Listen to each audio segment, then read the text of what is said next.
Haryana assembly ఎన్నికల్లో BJP వరుసగా మూడోసారి విజయం సాధించింది. 48 స్థానాలు గెలిచింది.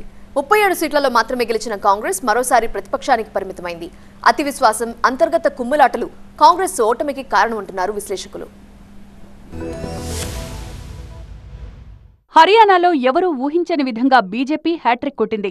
ఎగ్జిట్ పోల్ సంచనాలను తలకిందులు చేస్తూ బీజేపీ ముచ్చటగా మూడోసారి అధికారాన్ని చేజిక్కించుకుంది. మొత్తం 90 అసెంబ్లీ నియోజకవర్గాలకు గాను 48 స్థానాలు గెలుచుకుని బీజేపీ హ్యాట్రిక్ కొట్టింది. ప్రతిపక్ష కాంగ్రెస్ 37 సీట్లకే పరిమితమైంది. ఐఎన్ఎల్డీ 2 స్థానాల్లో, ఇతరులు 3 స్థానాల్లో గెలుపొందారు. ఆమ్ ఆద్మీ పార్టీ ఖాతానే తెరవలేదు. కౌంటింగ్ ఆరంభంలో ముందంజలో ఉన్న కాంగ్రెస్ తర్వాత డీలా పడింది. అసెంబ్లీ ఎన్నికల్లో బీజేపీ అద్భుతాస్త్రాలను ప్రయోగించింది. ఎన్నికల ముందు సీఎంను మార్చి మరోసారి విజయాన్ని తన ఖాతాలో వేసుకుంది. ఓబీసీ వర్గానికి చెందిన నాయబ్ సింగ్ సైనీకి ఎన్నికలకు 6 నెలల ముందే సీఎం పదవిని కట్టబెట్టారు. ఖట్టర్ స్థానంలో ఓబీసీ వర్గానికి చెందిన సైనీకి సీఎం పదవి కట్టబెట్టి ఆ వర్గం ఓట్లను తమ వైపు తిప్పుకుంది. కాంగ్రెస్ జాట్ ఓట్లను మాత్రమే నమ్ముకోవడంతో జాటేతర ఓట్లను ఏకం చేసి తమ వైపు తిప్పుకోవడంలో బీజేపీ నేతలు సక్సెస్ అయ్యారు. సోషల్ ఇంజనీరింగ్ బాగా పనిచేసింది. హర్యానాలో జాట్ల ఓట్లు చాలా కీలకం. జాట్ ఓటర్లు ఎటువైపుంటే వారిదే విజయం.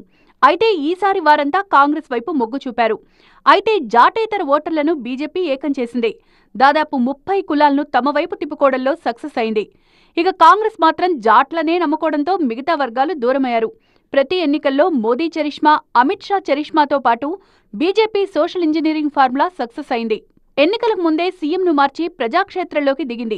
కాంగ్రెస్లో మాత్రం ఎన్నికల ముందే సీఎం పదవి కోసం కొట్లాటలు మొదలయ్యాయి. మాజీ సీఎం భూపేందర్ హుడా, కుమారి సెల్జా మధ్య విభేదాలు గెలుపు అవకాశాలను దెబ్బతీశాయి. ఆప్తో పొత్తు కుదరకపోవడం కూడా కాంగ్రెస్కు మైనస్గా మారింది. బీజేపీ విజయానికి మరో కారణం కాంగ్రెస్లో కుమ్ములాటలోని చెప్పుకోవాలి. కాంగ్రెస్ అతి విశ్వాసం కొంప ముంచింది. ఎవరూ ఊహించని విజయం దక్కడంతో బీజేపీ శ్రేణులు దేశమంతా సంబురాలు చేసుకున్నాయి. ఢిల్లీలో బీజేపీ ప్రధాన కార్యాలయంలో జరిగిన వేడుకలకు ప్రధాని మోదీ హాజరయ్యారు. హర్యానా కి జీత్ హమారీ హై, భారత్ మాతా కీ.